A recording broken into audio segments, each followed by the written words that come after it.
Je lis du livre de Romains chapitre 6, les versets 1 à 4, ce qui suit. Que dirons-nous donc? Demeurerions-nous dans le péché afin que la grâce abonde? Loin de là, nous qui sommes morts au péché, comment vivrions-nous encore dans le péché? Ignorez-vous que nous tous qui avons été baptisés en Jésus-Christ, c'est en sa mort que nous avons été baptisés. Nous avons donc été ensevelis avec lui par le baptême en sa mort, afin que, comme Christ est ressuscité des morts par la gloire du Père, de même, nous aussi, nous marchions en nouveauté de vie. Notre thème, c'est vie nouvelle. Prions. Notre Seigneur et notre Dieu en ce matin, nous revenons vers toi, la source de la vie, afin, une fois de plus, de restaurer nos âmes. Tandis que nous décortiquerons ces versets, que ton esprit nous dirige dans toute la vérité, nous t'en prions, au nom de Jésus et pour ta gloire éternelle. Amen. Nous ferons du mot à mot ce matin. Que dirons-nous donc? Demeurerions-nous dans le péché? Qu'est-ce que cela veut dire? C'est clair. Est-ce qu'on va continuer à pécher? Qu'est-ce que le péché?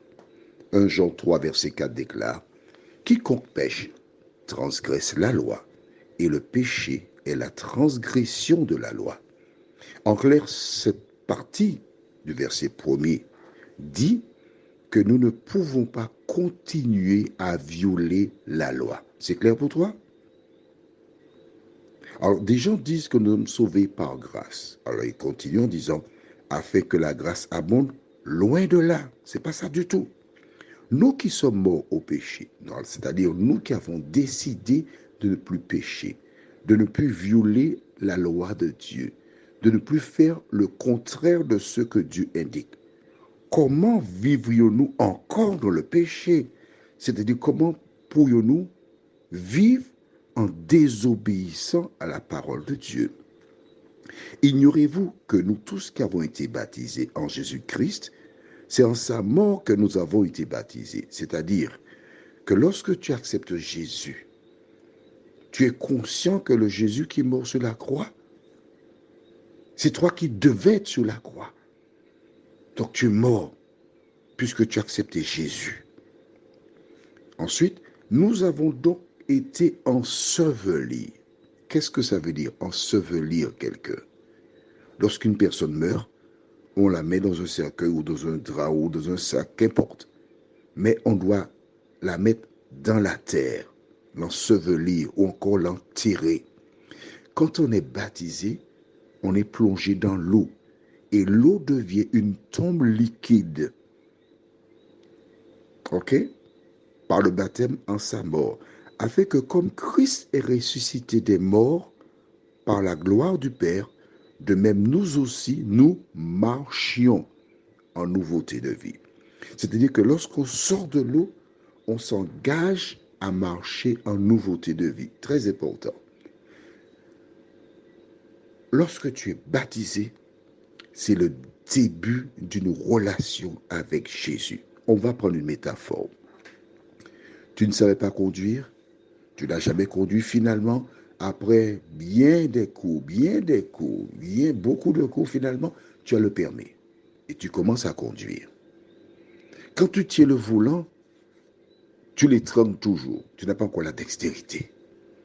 Tu roules lentement, des voitures klaxonnent derrière toi, tu vas lentement, tu essaies d'aller criant parce que tes pas ne sont pas sûrs.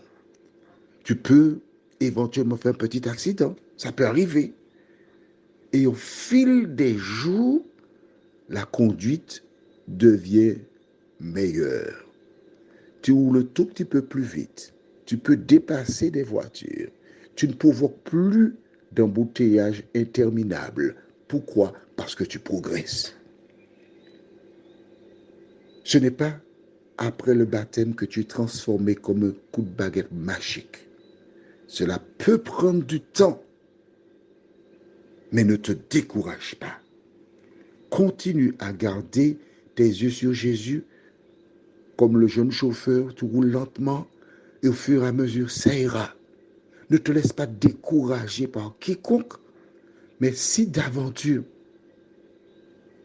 tu chutes, relève-toi, continue, avance sans t'arrêter et au fil des jours, Dieu t'aidera et tu grandiras. Prions. Notre Seigneur et notre Dieu, combien nous te sommes reconnaissants en ce matin pour le privilège que tu nous accordes une fois de plus de lire ta parole et de comprendre que tu es un Dieu extraordinaire. Merci Seigneur, car de même, tu nous permettras encore, si tu nous prêtes vie, de réaliser comment cela se passe quand une personne est en Jésus. Merci pour cette grâce. Merci pour ta bonté. Merci pour Jésus. Merci pour le baptême. L'eau qui purifie celui qui croit en toi, nous t'en prions.